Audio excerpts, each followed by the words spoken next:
अस्सलामु अलैकुम व रहमतुल्लाहि व बरकातहू। यौम आशूरा यानी 10 मुहर्रम, अल्लाह के रसूल सल्लल्लाहु अलैहि वसल्लम ने फरमाया कि सबसे बेहतरीन रोज़े माह रमज़ान के बाद आशूरा के रोज़े हैं। अल्लाह के रसूल सल्लल्लाहु अलैहि वसल्लम मक्का के अंदर भी यौम आशूरा को रोज़ा रखा करते थे। मदीना जब आए तो देखा यहूद भी रोज़ा रखते हैं इस दिन। सबब पूछा, उन्होंने कहा अल्लाह ताला ने मूसा अलैहिस्सलाम और बनु इसराइल को फ़िरऔन से इसी दिन नजात दिया। नबी करीम सल्लल्लाहु अलैहि वसल्लम फरमाया एक हदीस के अंदर कि अगर कोई शख्स यौम आशूरा को रोज़ा रखता है तो उसके पिछले 1 साल के गुनाह माफ़ हो जाते हैं। अल्लामा इब्न क़य्यिम रहमतुल्लाह अलैह फरमाते हैं आशूरा के रोज़े के 3 मरातिब हैं। पहला मरतबा ये है, सबसे अफजल ये है कि 9, 10 और 11 को रोज़ा रखे। दूसरा मरतबा 9 और 10 को रोज़ा रखे, और वरना कम अज़ कम एक दिन 10 मुहर्रम को रोज़ा रखने की कोशिश करे। अल्लाह ताला हम सबको इसकी तौफ़ीक़ अता फ़रमाए। அஸ்ஸலாமு அலைக்கும் வரஹ்மத்துல்லாஹி வபரகாத்து. முஹர்ரம் மாதத்தில் பிறை 9, 10 நோன்பு நோட்பதை இஸ்லாம் எங்களுக்கு சுன்னத்தாக ஆக்கியிருக்கிறது. அல்லாஹ்வின் தூதர் ஸல்லல்லாஹு அலைஹி வஸல்லம் அவர்கள் சொன்னார்கள், சிறந்த மாதம் முஹர்ரம் மாதம், அந்த மாதத்தில் நோன்பு நோட்பது மிக சிறப்பானது என்று சொன்னார்கள். அதே போன்று அல்லாஹ்வின் தூதர் ஸல்லல்லாஹு அலைஹி வஸல்லம் அவர்கள் மக்காவில் இருக்கும் பொழுதும் இந்த பிறை 10 முஹர்ரம் மாதத்தில் பிறை 10 நோன்பு நோட்டார்கள். மதீனாவுக்கு வந்ததன் பின்னாலும் அல்லாஹ்வின் தூதர் நோன்பு நோட்டார்கள். ஆனால் யூதர்களும் நோன்பு நோட்டு வந்ததனால் அல்லாஹ்வின் தூதர் ஸல்லல்லாஹு அலைஹி வஸல்லம் அவர்கள் நான் அடுத்த வருடம் உயிரோடு இருந்தால் பிறை 9 நோன்பு நோட்பேன் என்று அல்லாஹ்வின் தூதர் சொன்னார்கள். ஆனால் அல்லாஹ்வின் தூதர் ஸல்லல்லாஹு அலைஹி வஸல்லம் அவர்களிடம் இந்த ஆஷூரா நோன்பின் சிறப்பு பற்றி கேட்கப்பட்ட பொழுது அல்லாஹ்வின் தூதர் ஸல்லல்லாஹு அலைஹி வஸல்லம் சொன்னார்கள், கழிந்த ஒரு வருடத்துக்கு குற்றப்பரிகாரமாக இந்த நோன்பு அமையும் என்று அல்லாஹ்வின் தூதர் சொன்னார்கள்.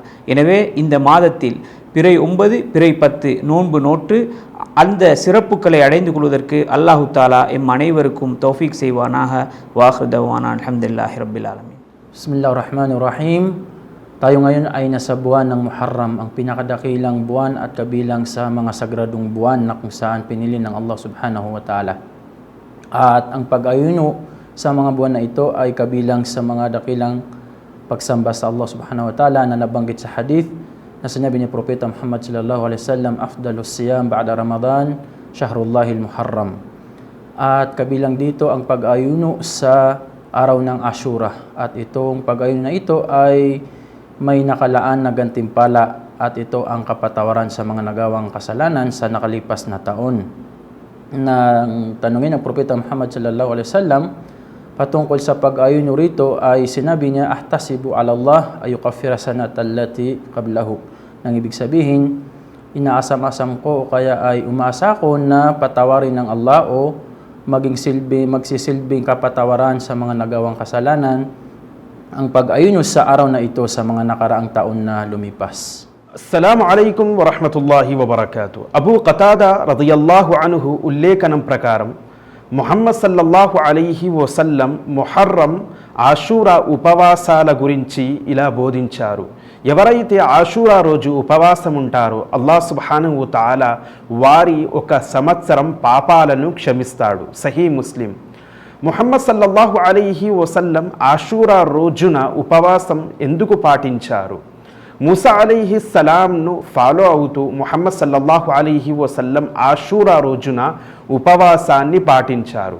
మూసా అలైహిస్సలాంకు అల్లాహ్ సుబ్హానహు వ తఆలా ముహర్రం 10వ రోజున ఫిరౌన్ అత్యాచారం నుండి, ఫిరౌన్ జులం నుండి కాపాడినాడు.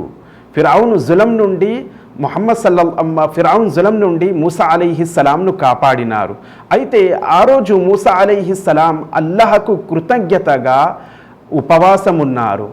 అది ముహమ్మద్ సల్లల్లాహు అలైహి వసల్లంకు తెలిసినది యూదుల ద్వారా. అయితే ముహమ్మద్ సల్లల్లాహు అలైహి వసల్లం ముహర్రం 10వ రోజున ఉపవాసం ఉన్నారు. తన సమాజానికి సహాబాలకు ఉపవాసం ఉండమని ఆదేశించారు. అప్పుడు సహాబాలు ఇలా చెప్పడం జరిగింది, ఓ ప్రవక్త, యూదులు ఈ రోజును ఎక్కువగా ఇష్టపడతారు, ఎక్కువగా నమ్ముతారు. అంటే ముహమ్మద్ సల్లల్లాహు అలైహి వసల్లం ఇలా చెప్పారు, సుమ్న అల్యౌమ అత్తాసి', మీరు 9 మరియు 10వ రోజు ఉపవాసం ఉండండి, లేక 10, 11వ రోజున ఉపవాసం ఉండండి. అస్సలాము అలైకుం వరహ్మతుల్లాహి వబరకాతు। আসসালামু আলাইকুম রহমতুল্লাহি বরকাত। প্রিয় ভাইরা, কয়েকটি বিষয় আপনাদেরকে জানাতে চাচ্ছি। 1 নম্বর হলো আশুরা কি। আশুরা হলো মুহররম মাসের 10ম তারিখকে আশুরা বলা হয়। 2 নম্বর হলো এই দিনে আমাদের করণীয় কী। রাসূলুল্লাহ সাল্লাল্লাহু আলাইহি ওয়াসাল্লাম এই দিনে রোজা রেখেছিলেন এবং আমাদেরকে রাখতে বলেছেন।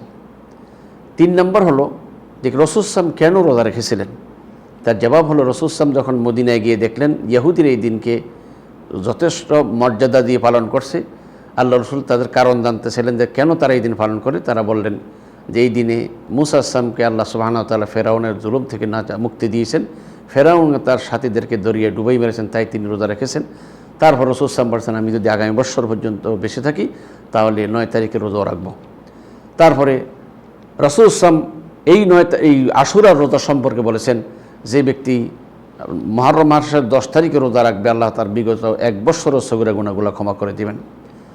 তারপর আমাদেরকে সর্বশেষ যে কথাটা জানা লাগবে আশুরার রোজা আমরা কয়টা রাখবো।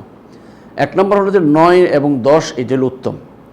কোনো ব্যক্তি যদি 9-10 রাখতে না পারে তাহলে 10-11 রাখবে, এটা রাখতে পারে।